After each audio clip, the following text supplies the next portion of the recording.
Oh, hey, everybody. Super duper excited to have a really cool guest who I've been wanting to get on here for a while, Mrs.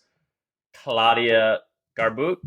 Did I pronounce that correctly? We've known each other for so long and I still Garbage. Yes. Garbutt. Okay. See? That goes to show how there's this failure habit. I need to learn not only people's first names, but also how to pronounce their last names.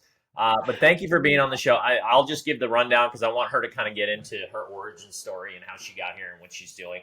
But the gist is we're part of this group that meets every Friday that is basically all about using tech, behavioral science, and all these cool ways to make changing your habits fun and easy and rewarding and satisfying and all these things, and trying to kind of figure out how to use what's already going on in society and this trend that we have with technology and dopamine hits and low hanging fruit and use that to our advantage. And she's building a business around helping young entrepreneurs do exactly that and making sure that they're taking the right steps and making the right moves to build their business, and they understand how to use these types of tools in order to work through these things and the obstacles they might come along the way. She's there to help. Claudia, welcome to the show.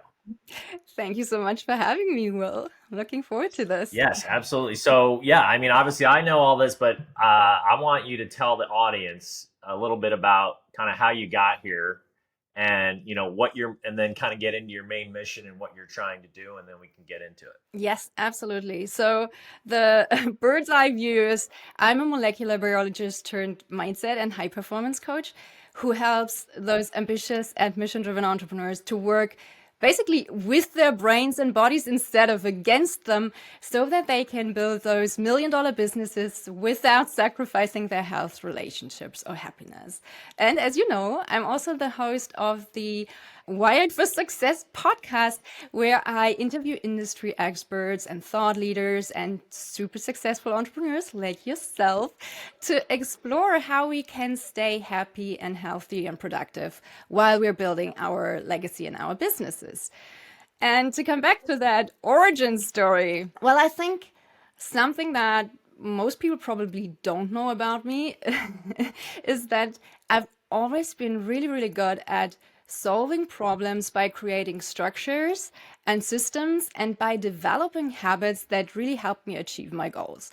And this is what allowed me to always be in the, say, top 10% in my class or at university. And I mean, it wasn't easy, but it was very simple. All you had to do was to either understand and or memorize this incredible amount of information in a given time frame. So if I knew what I needed to learn and how much time I had to prepare, I could easily work backward and just come up with a plan that allowed me to prepare everything in time. So I seriously never pulled an all-nighter in my entire life. Never. Wow. I I just intuitively knew that sleep was super important, especially the night before a big test. And I made a point of going to bed really early that night. And of course, now I know how important sleep is for learning and for memory consolidation. But as I said, I always kind of intuitively knew that this was important. Yeah. Now, that might sound like I was this super confident high achiever. And even though that's what it might have looked like on the surface, on the outside, it was never how I felt. And this is where it gets tricky because I've always been this very anxious person. I was super afraid of making mistakes. I was super afraid of failing. I was super afraid of disappointing someone. And as long as I can remember, I suffered from this imposter syndrome, just feeling like a fraud and like I was actually not that good and I was just somehow faking it. And there was this huge gap between how I felt and how people perceived me, and that made things like so much worse. And over preparing was my coping mechanism for dealing with that anxiety, and it helped me feel in control. And even though it might have been draining at times, it also set me up for success in the education system.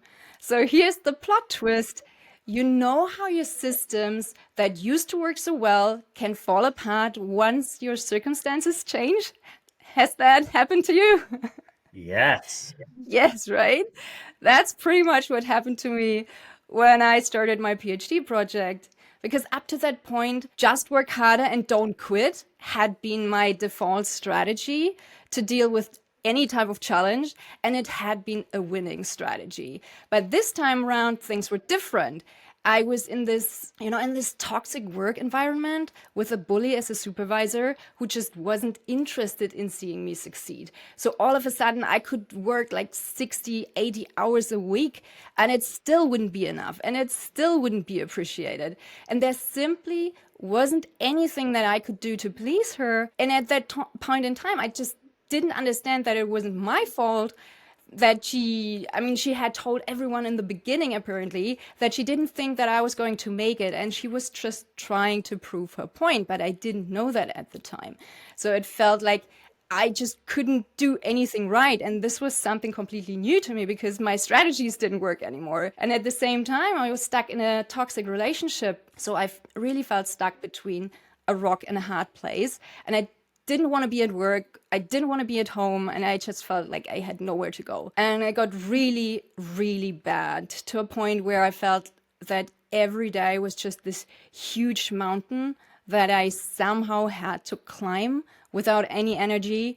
And I cried while having breakfast.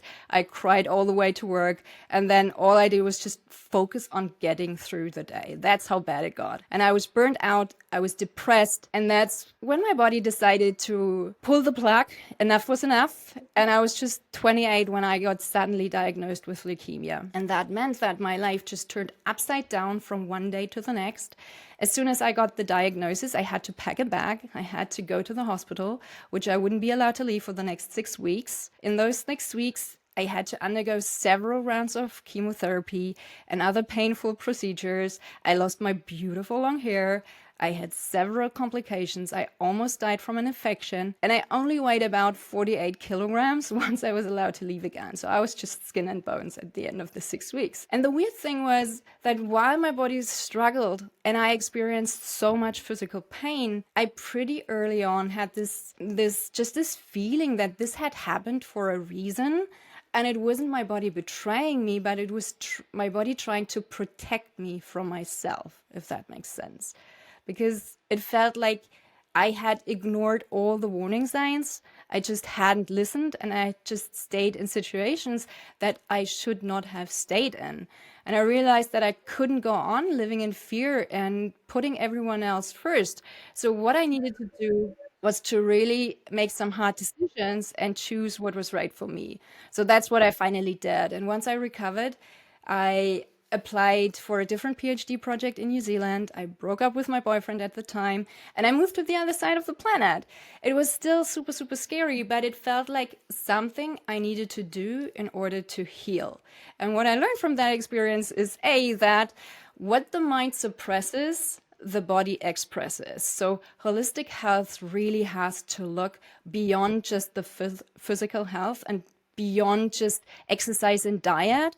It's super, super important that we also look at things like mental and emotional health. And the other thing I learned is that your systems might work well in one environment or under certain circumstances, but when those change, you better adapt your systems too, and you don't cling to the systems when they stopped working. So that's a very, very hard thing to do because you have to break some deeply ingrained habits of thinking, of interpreting situations, and reacting to challenges. Oh, wow. That is so well said. Man, I wish I could nail my origin story and tying it all into what I'm doing like that. That was really great. Nice job. And there's actually, I thought I knew everything about you, but I did learn some things. So, but this ties to the theme of, I mean, it really is like 99.9% of guests. And I'm guessing that 0.01%, there's something in there that they just haven't told me yet of like, this, and you and I have talked about this. There seems to always be some major apocalyptic moment that just shakes people out of this like zombie hood that they're in, of kind of, I call it this hovering above, below rock bottom, just hovering Yeah. just above rock bottom, where it's like you're not living nearly the life that you could possibly be living, but you're not quite it's not quite so bad that you're like, I need to change everything, right? And to me, the saddest thing that can happen is when people just go through their entire lives there and they don't have that apocalyptic moment like you've had, I've had, and like I said, and it really is, at this point, I'm willing to raise my hand and say it's a universal principle that, when you have a moment that's deep and personal, that's kind of a rock bottom moment for yourself, it almost, that fight or flight kicks in, and you have to either, some people commit suicide or really go into a hole, and then their lives are just on that downward spiral, or they do what you did, what I did, and turn it around. So hopefully, if there's people out there listening that haven't had that moment yet, they listen to this. And I guess one of the big tricks, not tricks, but one of the big things I'm always kind of thinking about is how do we, if you don't have that moment, is it possible? I know it's possible, but how can I do what I'm doing and what you're doing and everybody in the health tech collective space to sort of almost induce that moment into somebody where it's like, you haven't quite had it, but it's coming. So let's just start now. Right. I mean, I don't know. What's your take on that? Yeah, that's a great question for sure. And the way I think about it is the difference between acute pain and chronic pain.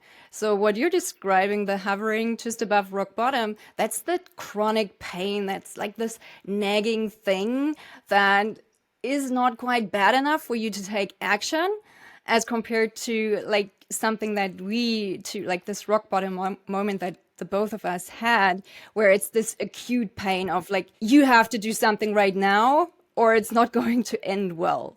So if you're stuck in that chronic pain stage, or whatever you want to call it, what you need to do, you don't have to wait for that rock bottom moment, but what you need is really a lot of self-awareness and self-reflection, and then just choosing to consciously redesign your systems so that they work for you instead of against you. Because it's really like, if you have something like this chronic pain, do you go to see a specialist? Do you do something about it? Do you decide that you're worth it and it's important enough? So that's basically where you have to start, with self-worth and how important it is. How important are you? Yeah, well said. Yep. Right, and maybe the people that really have that traumatic rock bottom moment are more the people that almost go in the exact opposite overboard, where they're not just trying to help themselves, but they're like, I need to help the whole planet, right? Which is like what you and I.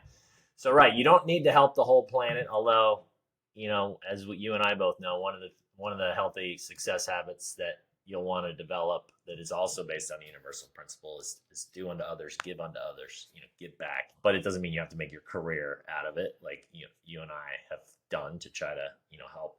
But right, I love that how you put that, the acute versus the chronic, and it's become, in that the awareness is the key. It's that, okay, what's going on here, and just whatever that takes, if it's listening to this podcast or, something else that has kind of shook you to where you're like, okay, let's take a 10,000 foot view on what's happening in my life. And then starting to say, okay, what are these things that are really making my life miserable and unhappy? And, obviously you and I tend to focus on the habit aspect of it.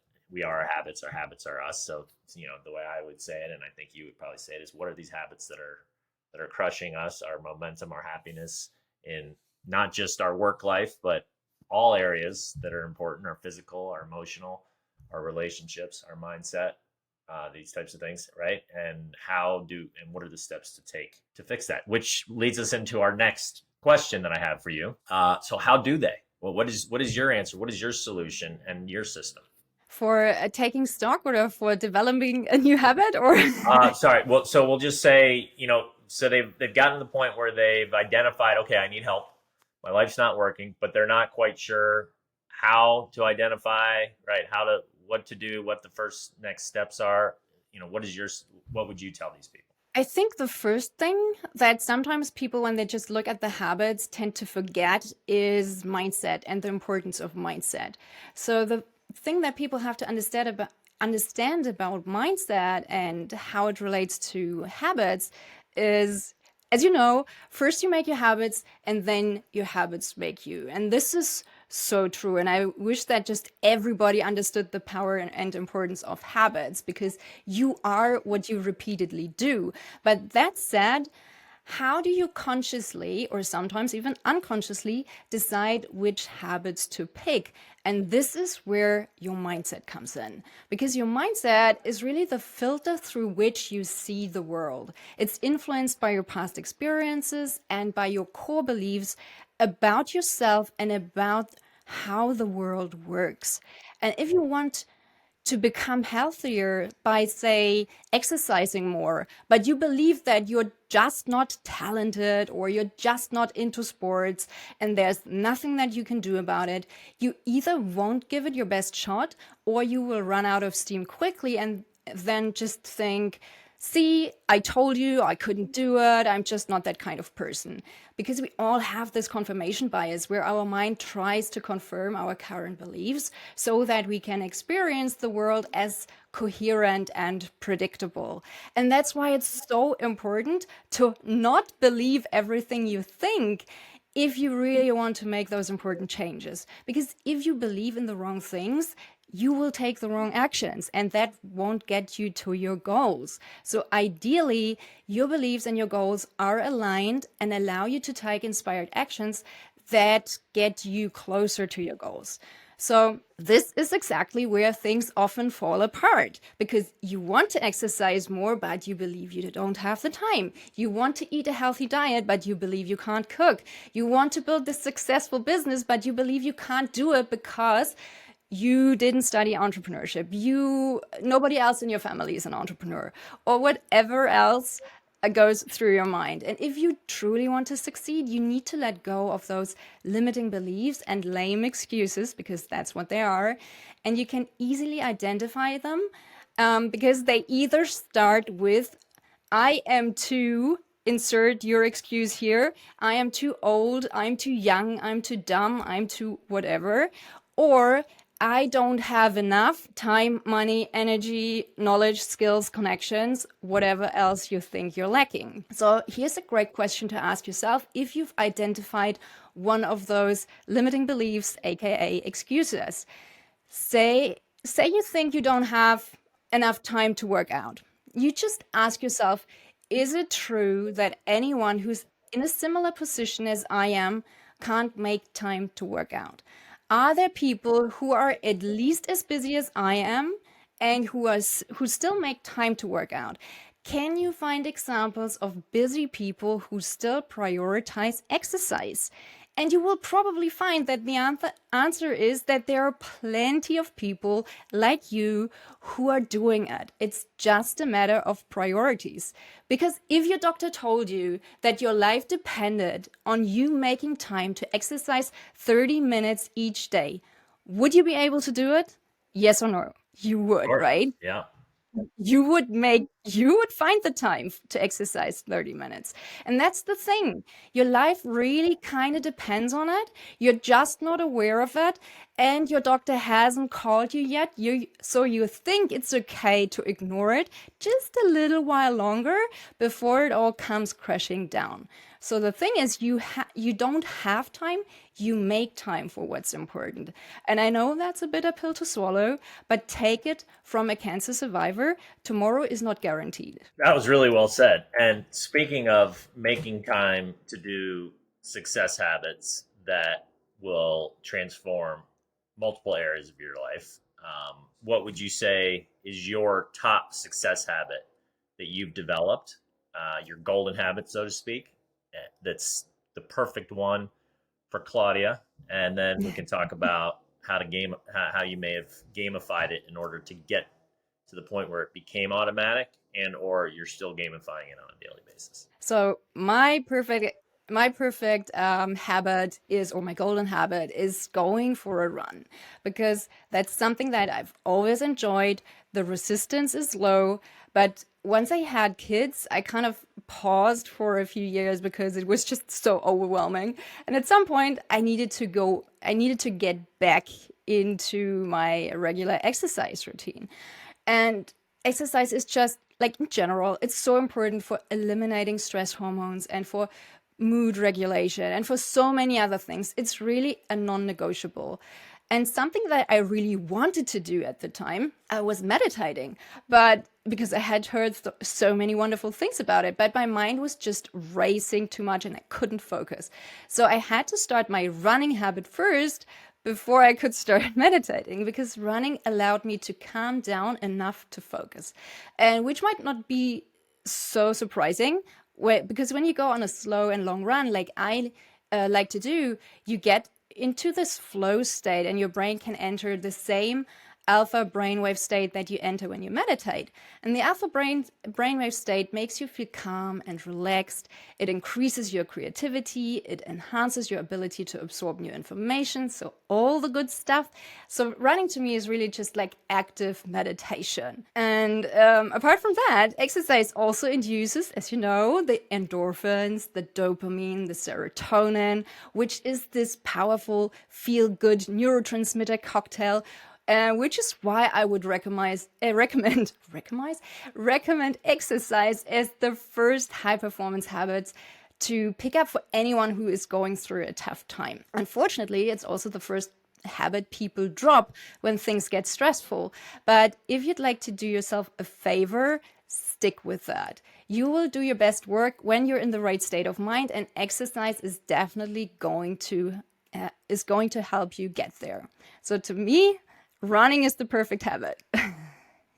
Yeah, I mean that it's that mind body connection, right? And exercise. You've touched on the two that I kind of say you got to start with these, right? Mindset is always first to me too. Like, so these 5 core areas: mindset, career and finances, relationships, physical health, emotional health. But if you don't have your mindset working for instead of against you, like if you're not looking at things in a way of, as you know, I like to say, growth owner versus fixed victim, right? Mm-hmm. Somebody who says, okay, like, yeah, maybe I have these things, maybe I was born with certain strengths, but I was also born, or weaknesses, that I'm not really awesome at certain things, but I was also born with these strengths, and I'm going to harness these strengths and I'm going to figure out how to utilize them to move the needle forward in my life. And if there's an obstacle, I'm going to figure out a way around it, because I know I have everything within me to kick ass and take names.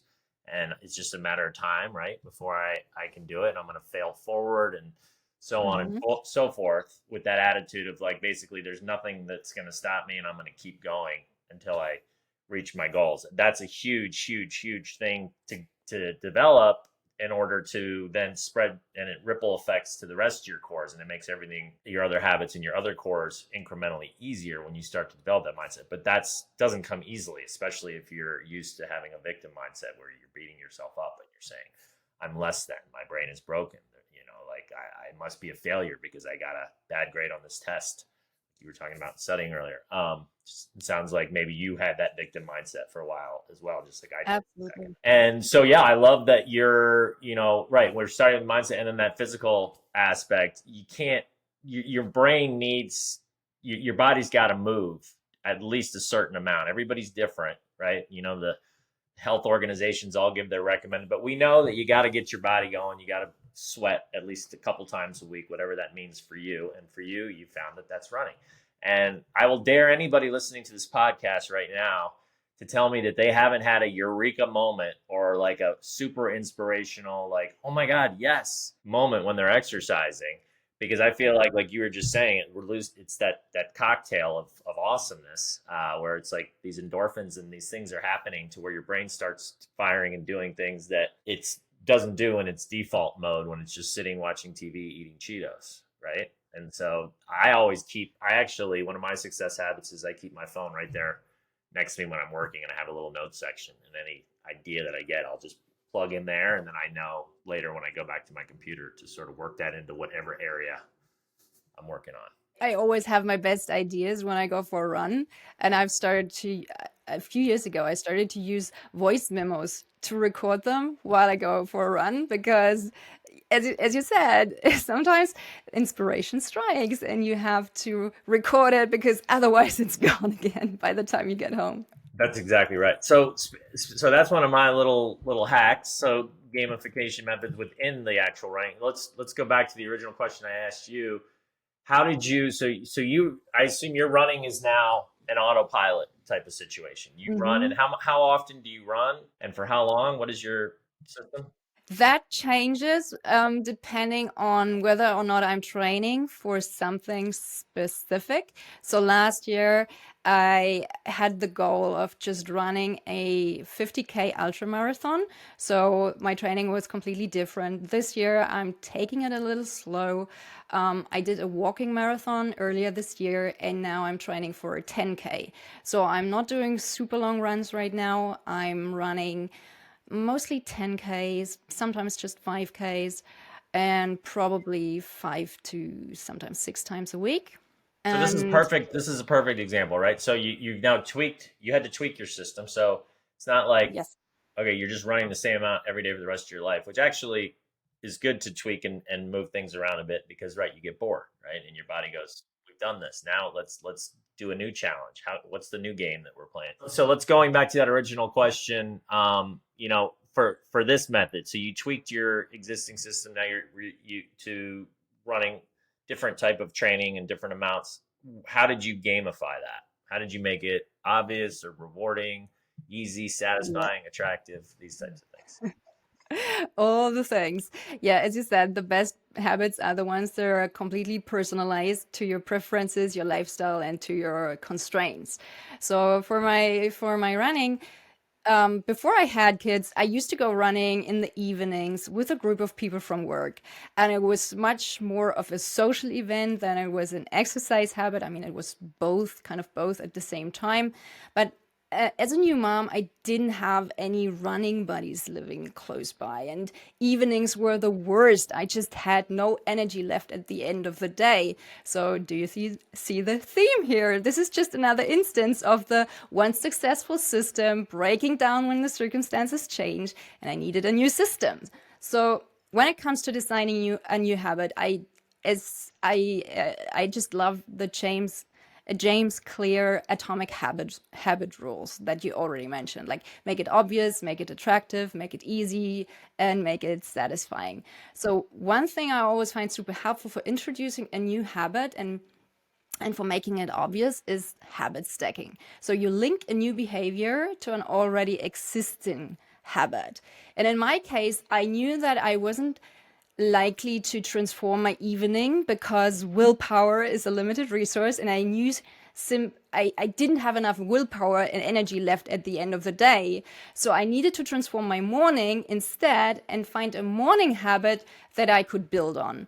So I chose finishing my morning coffee as the cue for going on a run. And you can simply set up your new rule using the standard formula. After A, I do B. So after drinking my coffee, I go for a run. And this works really well for me because I'm a morning person, and this is when I have most energy throughout the day. That said, I obviously don't feel like working out every morning. And there are days when I just feel lazy and unmotivated, just like everyone else.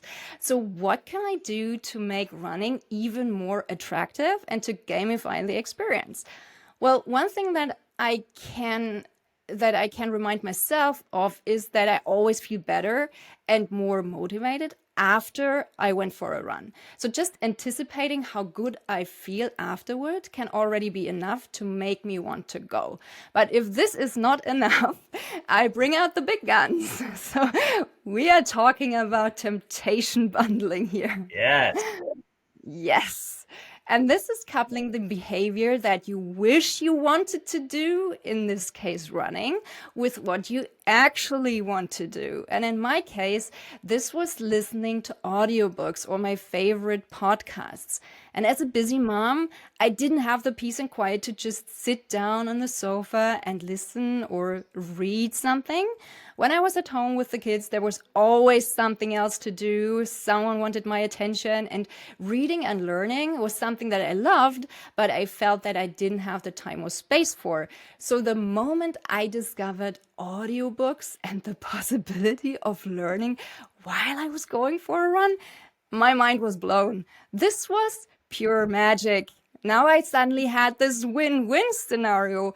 I got to exercise and learn at the same time. And I honestly think I got into long distance running because I enjoyed listening to Oh, audiobooks and podcasts. so Yeah, much. yeah, you're like the poster child for what I teach, and I mean those two, right? There's a lot of different techniques you can use. Those two in particular that you just mentioned, and thank you for giving a really nice, clear, simple example of how you use both habit stacking and temptation bundling. Right? I did something similar when I was going to the gym. I didn't love just the working out part, like the actual lifting weights. To me, that part was boring. So I used temptation bundling similar to you. I realized I know I also needed to and wanted to listen to these podcasts and these things that have just been like eating away at me, because I'd say somebody would be like, oh, you need to check out this one, you need to check out, and I would like write them down, and they were just gathering digital dust in my phone. Hmm.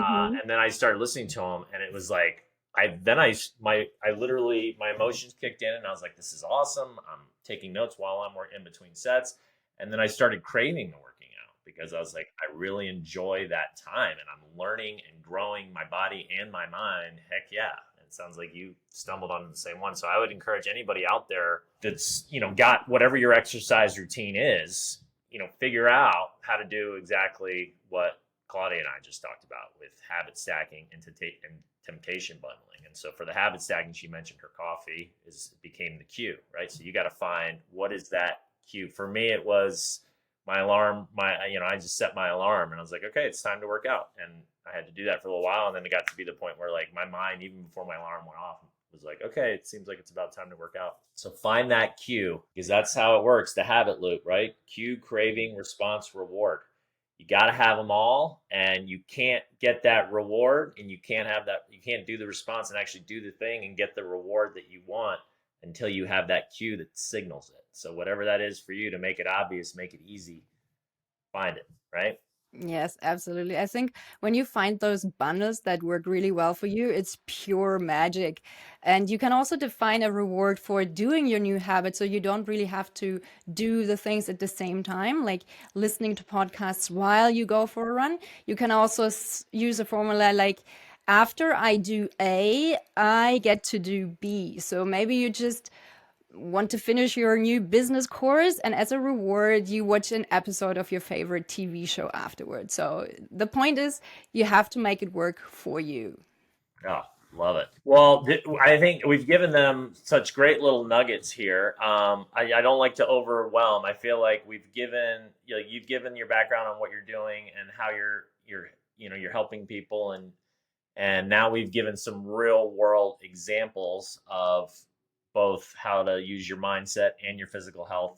And then you gave actual ways to gamify and create those habits, and the key being that they need to be personalized. And right, don't go out and start lifting weights because you saw some Instagrammer doing it and you're like, I want to be that guy. It's no, what's the one that, and I referred earlier, I call them the golden habits, which is a term that comes from BJ Fogg, golden behaviors, of that one that you personally, it's got the least amount of friction for you because you either enjoy it, you're already doing some form of it, it's fun, right? It's easy.